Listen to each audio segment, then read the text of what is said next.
Pero esa cantidad de oxígeno, así te parezca pequeña, de 2 a 3%, es suficiente para generar la presión de oxígeno en la sangre. O sea, la presión arterial de oxígeno en la sangre, ¿cuánto era? La presión arterial de oxígeno, 100. Ese valor de 100 milímetros de mercurio es generado por el oxígeno disuelto. Ese 2 a 3% es suficiente para generar esa presión de 100 milímetros de mercurio. Y a esa presión, ¿qué significa? Que por cada 100 mililitros de plasma se transporta 0.3 mililitros de oxígeno. Por cada 100 mililitros de plasma se transporta 0.3 mililitros de oxígeno. Entonces la cantidad de oxígeno disuelto es muy pequeña, pero es muy importante, porque es la responsable de generar las presiones para que se produzca el intercambio gaseoso. Ya dijimos, a nivel alveolar, el oxígeno pasa del alveolo a la sangre, el CO2 pasa de la sangre al alveolo, y a nivel celular ocurre lo contrario, ¿no? La presión de oxígeno en la sangre, ¿cuánto será? A nivel celular, acá, en sangre arterial será 100, y en las células es 5 milímetros, es una gran diferencia. Entonces el oxígeno llega a las células y se mete como por un tubo, de frente. Y el CO2 difunde de la célula a la sangre. Aquí se va ya por la sangre venosa.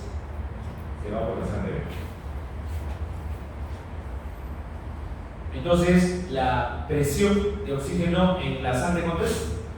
100. ¿Y en la célula? 5. Entonces, mira, el oxígeno pasa rápidamente de la sangre a la célula. Pero hay un detalle. No te olvides que el 97% del oxígeno está unido a quién? A la hemoglobina. Entonces, para que el oxígeno pueda pasar de la sangre a la célula, ¿qué tiene que hacer primero? No te olvides que el oxígeno viene unido a la hemoglobina. Entonces, para yo poder pasar allá, ¿qué tengo que hacer? Primero tengo que chotear a la hemoglobina, ¿no es cierto? Tengo que desligarme de ella. Tengo que separarme de la hemoglobina. Ahorita vamos a explicar eso. Ya tiene que haber una pérdida de la afinidad de la hemoglobina con el oxígeno para que pueda pasar a la célula. ¿Ya? Entonces, el oxígeno combinado con la hemoglobina, ¿qué porcentaje es? 97 a 98%. ¿No? Y eso determina la saturación de la hemoglobina. La saturación de la hemoglobina es 97, 98, puede llegar hasta 100. Esa saturación está determinada por el porcentaje de la hemoglobina que se une con el oxígeno. ¿No? A esa saturación significa que cada gramo de hemoglobina que tenemos en la sangre transporta 1.34 mililitros de oxígeno por cada 100 mililitros de sangre.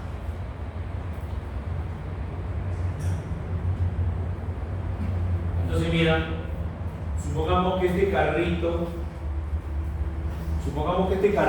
es la hemoglobina, ¿no? Ese carrito es la hemoglobina. Entonces, llega la hemoglobina a los pulmones, ¿no es cierto? Acá está en los pulmones. ¿Y qué pasa en los pulmones? La hemoglobina se llena de oxígeno, ¿no? El cambio de color es porque se llenó de oxígeno, ¿no? Y se transporta dentro de la hemoglobina y finalmente deja la hemoglobina a nivel de las células del tejido, ¿no? Ahí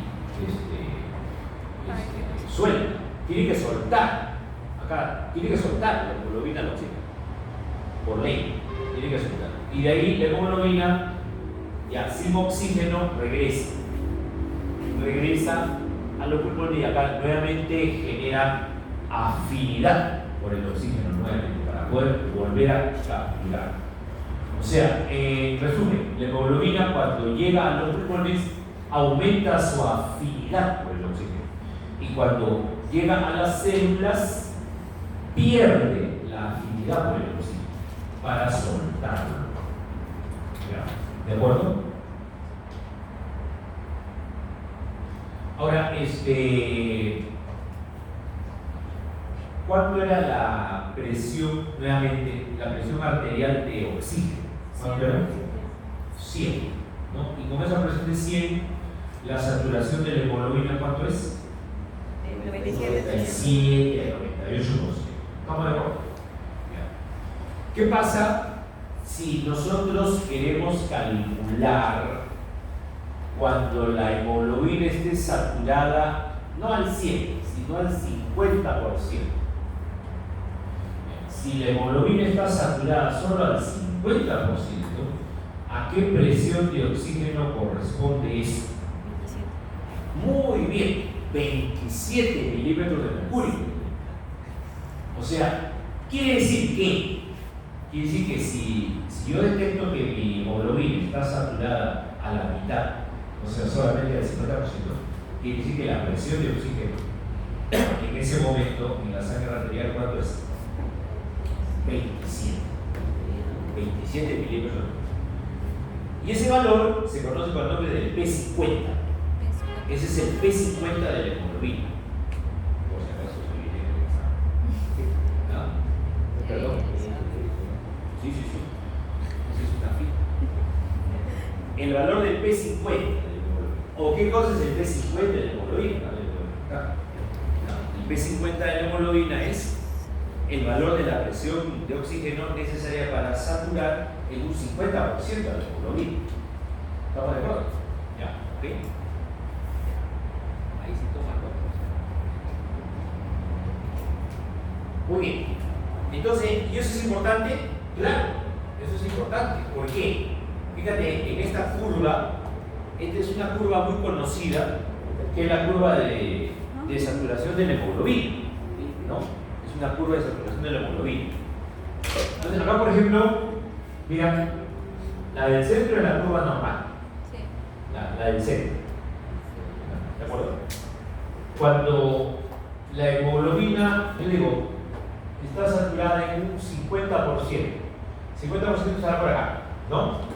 Tras una línea, llego acá y de aquí bajo una recta, más o menos debe coincidir con 27 milímetros de mercurio. Ese es el valor del P50. ¿Ya? El valor de presión arterial de oxígeno que corresponde a un 50% de saturación del hemoglobina. ¿Ya? ¿Ok? La presión arterial normal de oxígeno, ¿cuánto es? Más o menos 100, ¿no? Y con 100 de presión, más o menos corresponde casi a 97, 98% de saturación de la hemoglobina. Ahora, hay factores que hacen que esta curva normal de saturación de la hemoglobina se desplace a la izquierda o se desplace a la derecha. ¿Cuándo se desplaza hacia la izquierda? Cuando está a nivel de los pulmones. Cuando llega la hemoglobina a los pulmones, tiene que aumentar su afinidad por el oxígeno, ¿no es cierto? Tiene que capturarlo con mayor afinidad. Entonces, en ese caso, fíjate, al aumentar la afinidad por el oxígeno con el mismo valor de 27 milímetros de mercurio, ya no estará saturada en un 50%, sino en un 80%. O sea, aumenta la capacidad de fijación de la hemoglobina, ¿no? ¿Y qué factores hay para que esta curva se desplace a la izquierda? Para que se desplace a la izquierda es el aumento del pH, la disminución de la temperatura, disminución de la presión de CO2, disminución del 2,3-difosfoglicerato. ¿Qué ocurre a nivel pulmonar? A nivel de los alveolos ocurre todo esto. Para que aumente la afinidad de hemoglobina por el oxígeno, expresado aquí como una curva desplazada hacia la izquierda. ¿Ya? Y cuando la hemoglobina llega a las células, ¿qué pasa? Ocurre lo contrario. La hemoglobina debe perder su afinidad por el oxígeno. Mira, con la misma presión de 27, ya la saturación ya no va a ser 50, sino va a ser 25%. Entonces disminuye considerablemente la afinidad de la hemoglobina por el oxígeno. Entonces ahí decimos que la curva se ha desplazado hacia la derecha. Hacia la derecha. Eso ocurre, repito, cuando la hemoglobina llega a las células.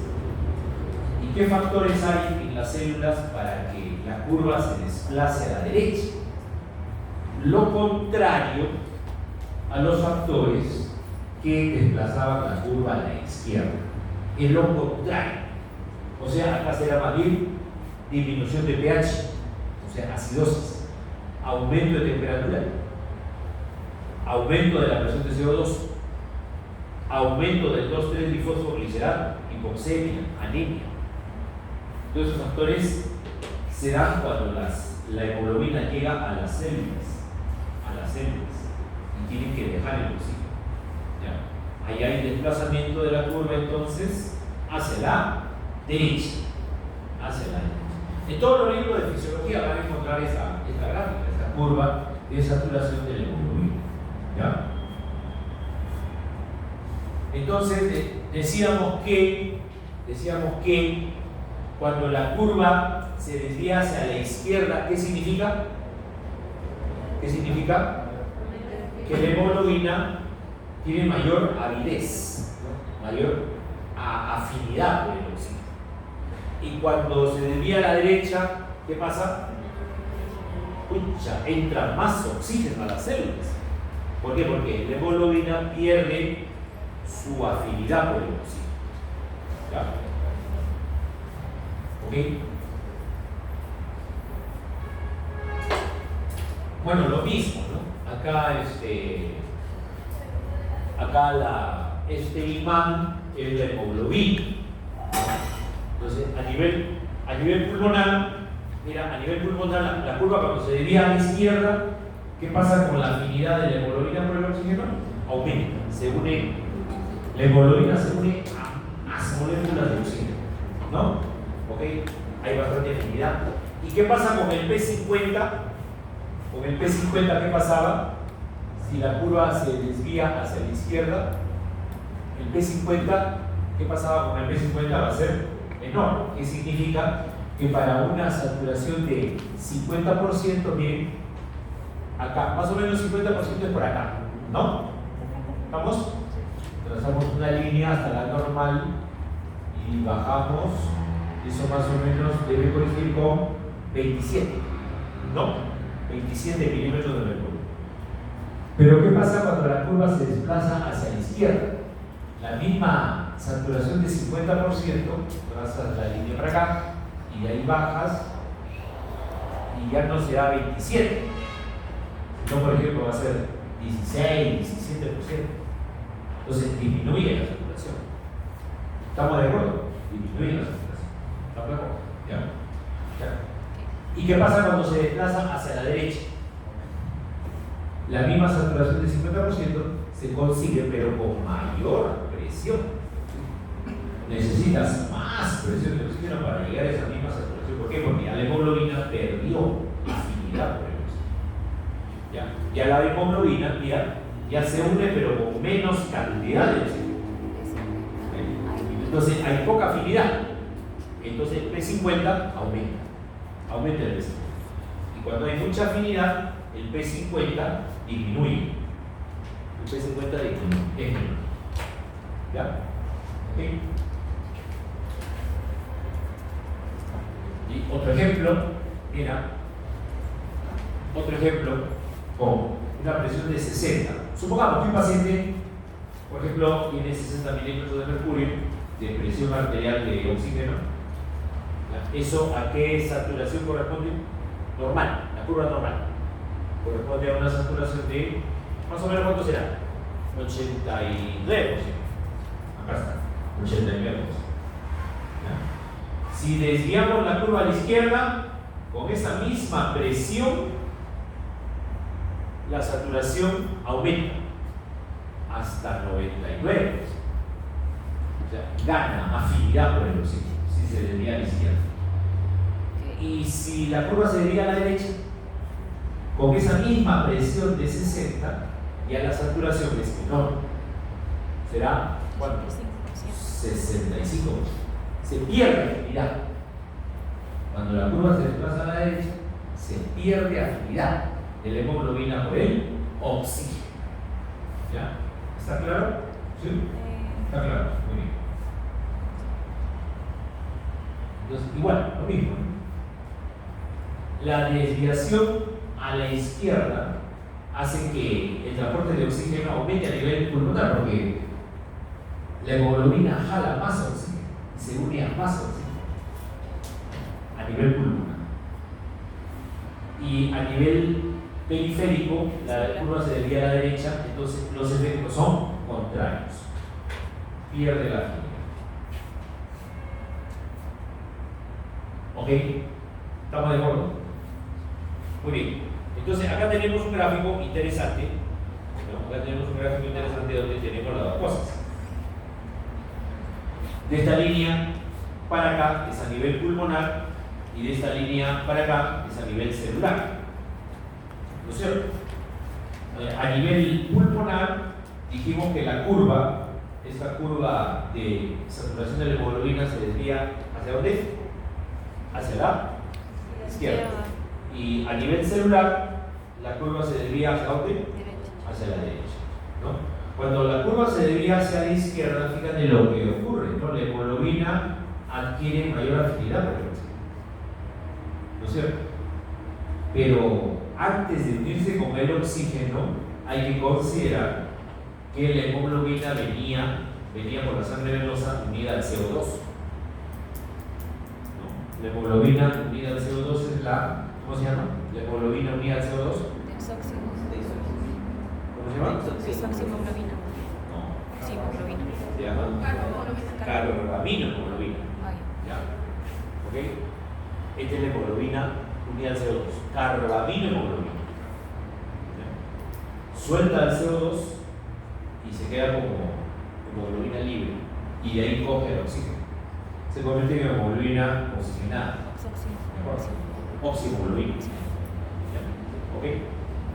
Y luego viene unida a la hemoglobina, llega a las células, y acá se da una serie de cosas, una serie de efectos. Por ejemplo, hay un incremento de la concentración del 2,3-difosfoglicerato.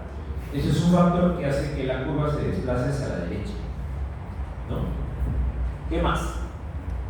Hay, por parte de la célula, hay mayor producción de CO2. Como producto de su metabolismo. Entonces se incrementa el CO2. Y ese incremento de CO2 también se acompaña de un incremento de hidrogeniones.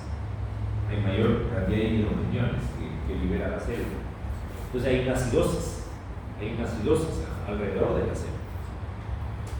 Y esto se conoce con el nombre de efecto Bohr. Efecto Bohr. Bueno, acá hay un error de tipeo también, no es con D, es con H. Efecto Bohr. Entonces, el efecto Bohr, ¿qué cosa es? El efecto Bohr es el efecto por el cual, la hemoglobina disminuye la afinidad por el oxígeno, pero provocada por el incremento de CO2, y el incremento de hidrogeniones, o sea, la acidosis alrededor de la célula. Esos dos elementos constituyen el efecto Bohr, que hace perder la afinidad de la hemoglobina por el oxígeno, o sea, la suelta la hemoglobina y la hemoglobina suelta el oxígeno, y el oxígeno entonces ingresa rápidamente a las células. ¿Qué pasaría si no hay efecto Bohr? A ver, pregunta de examen. ¿Qué pasa si desaparece el efecto Bohr? ¿Qué pasaría? Si ya no hay efecto Bohr, entonces... Las células no se oxigenan. Ajá. la hemoglobina ya no suelta el oxígeno y habría una mala oxigenación de la célula, de hipoxia. O sea, la falta de efecto Bohr provocaría hipoxia celular, a pesar de que hay una buena cantidad de oxígeno en la sangre, pero hay hipoxia celular. ¿No es cierto? Se daría una hipoxia celular. Una hipoxia celular. ¿Ok? Entonces, para que ingrese el oxígeno a las células, se tiene que dar el incremento del 2,3-difosfoglicerato. Tiene que haber un efecto Bohr, que es el incremento del CO2 y el incremento de hidrogenio. También contribuye el incremento de la temperatura. Por ejemplo, en pacientes con fiebre, ¿no? Pacientes que están con fiebre, también contribuye a la pérdida de la afinidad de la hemoglobina por el oxígeno. Entonces, suelta el oxígeno más rápidamente. ¿Ya? Bueno, y luego este CO2 que es producido por las células se une a la hemoglobina que dejó al oxígeno. Dejó al oxígeno, se quedó libre, cogió al CO2. ¿Ya? Entonces, quiere decir que en este momento, la hemoglobina pierde afinidad por el oxígeno, pero gana afinidad por el CO2. Fíjate, ¿eh? Se da una cosa bien curiosa. Hasta este momento, la hemoglobina era afín al oxígeno, no, ni siquiera miraba el CO2, ¿no? Es cuando de acá el alumno está templado, ¿no? de su chica, no tiene ojos para otra, ¿no es cierto? Lógico, dice, lógico. O sea, solamente la hemoglobina está ahí con el oxígeno, no tiene que ver con nadie más, ¿ya?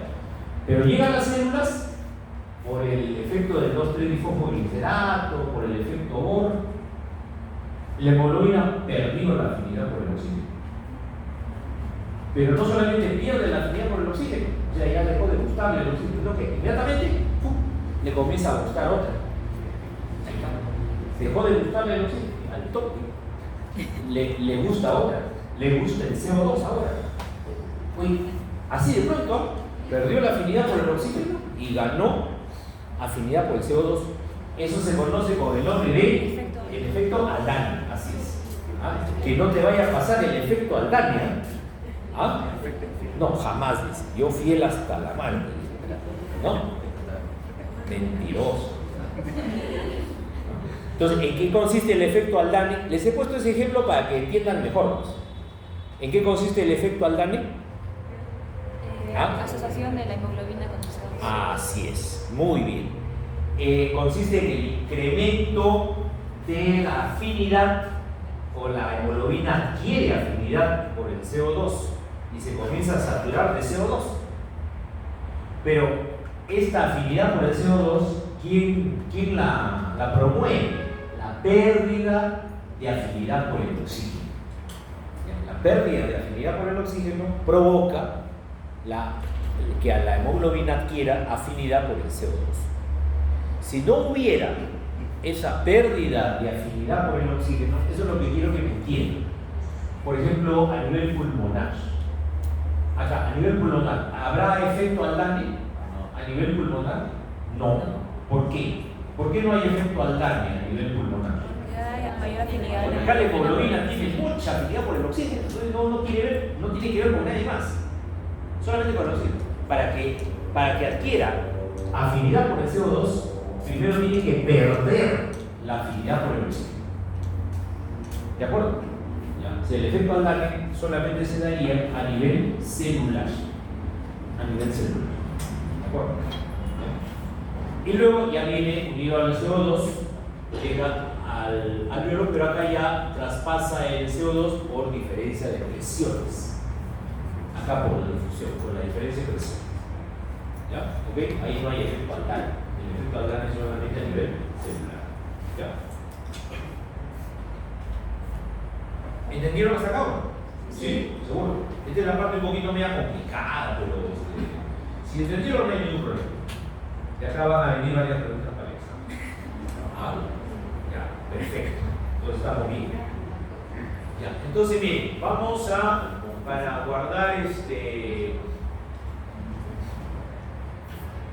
para quedar igual, o el grupo anterior llegué hasta esta diapositiva. Nosotros somos diferentes. Sí, yo sé que acá son diferentes ustedes, pero para que yo vea un mejor control de la clase, para la siguiente vamos a quedarnos acá. Entonces que ya me acuerdo que está. Entonces continuamos el día lunes.